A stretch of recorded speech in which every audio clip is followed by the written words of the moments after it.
Fala pessoal, mais um Noite Alvinegra no ar. Tô novamente aqui no carro do meu amigo Gil, tá aqui. Gil, que não é o técnico do Vasco, nem o Mano Menezes, né? A gente não sabe quem o Gil parece.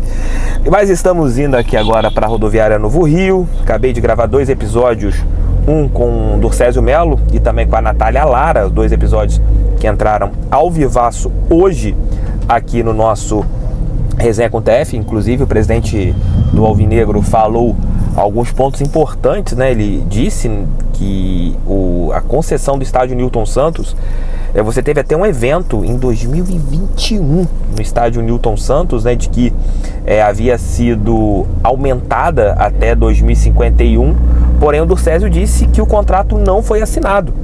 E foi um ponto que chamou a atenção, né? Em relação a esse detalhe, né? De você não ter tido o aumento, né, do período de concessão do Botafogo em relação ao estádio Newton Santos. Mas ele também ao mesmo tempo falou que isso não é um ponto que preocupa ninguém, já que o estádio Newton Santos tem todas as características da gente. E aqui no Rio o Fluminense deve ficar com o Maracanã, né? Porque o Flamengo deve ter a construção do seu estádio. O Vasco vai renovar São Januário com o São Januário. E acho que ninguém aqui do Rio vai querer o estádio Newton Santos. Então você não teve essa assinatura contratual lá do estádio Newton Santos com a Prefeitura do Rio. E aí tem uma mentirinha, né, do prefeito da cidade do Rio de Janeiro, que é o Eduardo Paes, que na semana passada ele falou, né, sobre esse tema em suas redes sociais, dizendo que tinha cedido o Newton Santos para o Botafogo até 2051, mas você não assinou o contrato, segundo o Durcésio Melo, por causa de questões ali do Ministério Público. Vou colocar esse corte, talvez ainda hoje, lá no Resenha com TF, para vocês poderem ver, né, esse corte na íntegra dessas falas do presidente do Glorioso. Galera, vamos tratar aqui sobre alguns assuntos relevantes a respeito do nosso clube. O primeiro ponto é de que houve hoje o sorteio da Copa do Brasil. Vou colocar aqui na tela para vocês poderem ver todos os confrontos. Teremos ali alguns bem interessantes, Flamengo e Palmeiras. Nós iremos enfrentar a equipe do Bahia. Eagle Football versus City Group. Teremos as duas SAFs, né, que hoje são as melhores SAFs do futebol brasileiro, se enfrentando em um confronto que vale vaga nas quartas de final. É um adversário difícil, um adversário que hoje está no G6 do Campeonato Brasileiro, joga um futebol muito agradável de se ver. A equipe do Bahia é um dos grandes times do Brasil na atualidade. Não vai ser um jogo fácil, pelo contrário, vai ser um confronto muito equilibrado. E pelo sorteio da CBF, o Botafogo vai fazer o seu primeiro jogo no Newton Santos e vai decidir na Fonte Nova.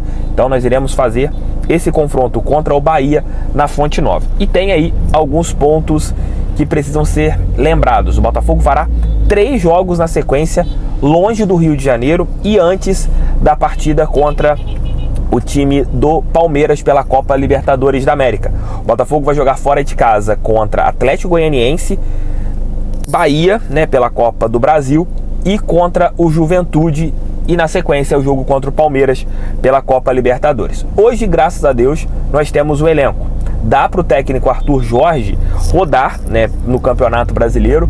Por isso que é bom a gente fazer uma gordurinha para que nessas 2 partidas fora de casa, contra o Atlético Goianiense e também contra o Juventude, a gente possa colocar um time meio que, não alternativo, mas eu priorizaria nessas 2 semanas, né, as 2 partidas de Copa. Aliás, durante 4 semanas eu priorizaria as Copas.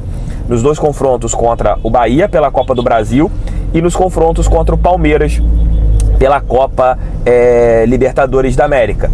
Entre os confrontos contra o Palmeiras, nós teremos um jogo contra o Flamengo também no estádio Newton Santos. Talvez contra o Flamengo ali, você pode ver as situações dos jogadores, fisicamente e tal, mas eu priorizaria nesse período os jogos de Copa, né? Porque eu acho que são competições palpáveis para o Botafogo, são competições que a gente tem totais condições, e o Bahia é um adversário complexo. Se a gente tivesse pego um CRB, com todo respeito ao CRB, contra o Goiás, talvez o Botafogo pudesse poupar diante dessas equipes, mas pegamos um time que está muito forte nesse ano, um time que é bem treinado pelo Rogério Ceni, que vai ainda melhorar, né?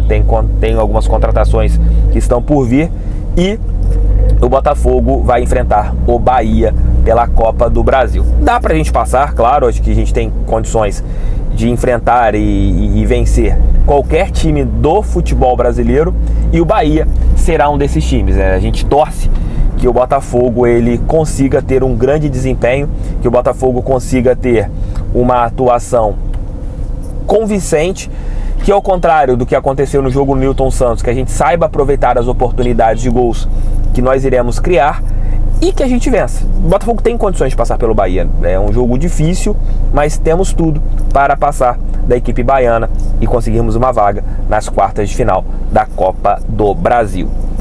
Comentem aqui embaixo o que vocês acharam sobre esse confronto. E o Botafogo também, através do John Textor, já havíamos falado aqui no canal que era improvável que o Botafogo avançasse, até mesmo pelo feeling que eu tenho do clube, a respeito do Joaquim. O Joaquim não vai fazer parte do Botafogo, muito devido às lesões que o jogador teve, então não faz parte dos planos do John Textor o Joaquim, zagueiro do Santos. É a lesão, né? O Botafogo não quer se dar ao luxo de gastar muito em um jogador que está ali com problemas no joelho, né? Já basta o Pablo, né, que chegou aqui e não joga. E quem esteve hoje na sede da CBF, e foi a primeira vez que compareceu na CBF, foi o John Textor. Ele, inclusive, teve a oportunidade de conversar com alguns presidentes, falou com o Edinaldo, presidente da CBF. Ali foi um encontro bastante amistoso, o Edinaldo e o Textor conversaram durante alguns momentos. Isso é importante, eu não acho errado. Esse estilo, né, de encontros, os presidentes participarem, você ter um relacionamento futebolístico, não é errado. O que é errado é você ser ignorado. E como o Edinaldo tratou bem o Textor, é um ponto positivo. O Botafogo tem sim que se aproximar da CBF, porque infelizmente no futebol brasileiro você tem esse tipo de ação, né, de que os times eles são totalmente dependentes do que a CBF faz e deixa de fazer, né, das articulações políticas, das articulações jurídicas, e você tendo essa boa aproximação das duas partes, do Textor com o Edinaldo, acho que o Botafogo sai ganhando. Acho que não é um erro para a gente, até mesmo em busca dos nossos objetivos desse ano.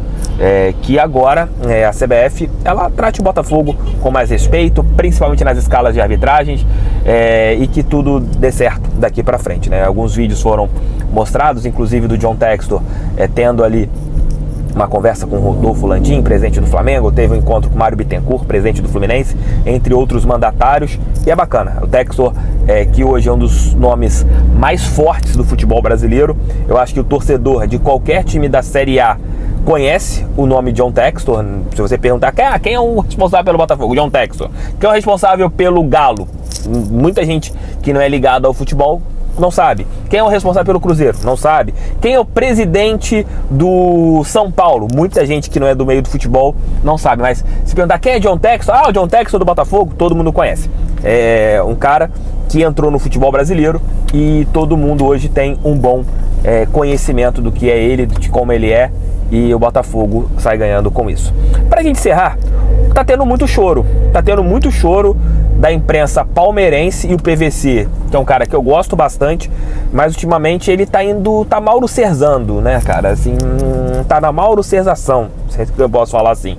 Tá tendo um choro em relação a uma não expulsão do Alexander Barbosa naquela jogada com o Igor, com o Flaco Lopes.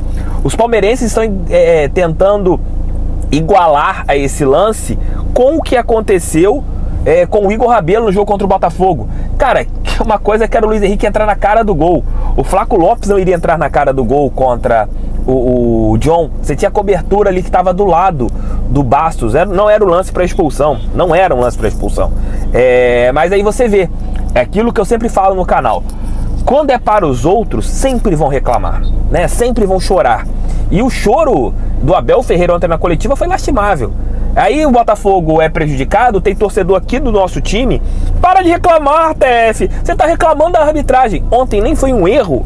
E você viu um erro grave que causou uma mudança no resultado, e você teve choros. E está tendo choros. E segundo o PVC, o Palmeiras não vai reclamar publicamente, mas o técnico ontem já reclamou. Porém, vai a CBF ali nos bastidores sem admitir. infelizmente é assim, né? Por isso que é bom o Textor fazer parte do grupinho, porque esse é o grupinho que manda no futebol brasileiro. Galera, desculpem aí se o vídeo não ficou com a imagem boa, com som bom, é que eu estou aqui no meio do caminho. Mas 5 da manhã tem um giro de notícias ali, com tudo certinho no canal. Fica o recadinho da Aposente Fácil. Se você está em busca da sua aposentadoria, procure a Aposente Fácil. Minha mãe se aposentou pela Aposente Fácil, então é uma dica que eu dou. Se você tem ali um benefício previdenciário e ganha um salário que você acha que é pouco, procure a equipe do Luciano também, que eles podem fazer a revisão beneficiária para vocês. Tamo juntos, beijos, fiquem com Deus. Volto às 5 da manhã, assistam os outros vídeos aqui do canal do TF e também a entrevista que fiz com o Durcésio Melo, presidente do Botafogo. Valeu, fui, tamo juntos!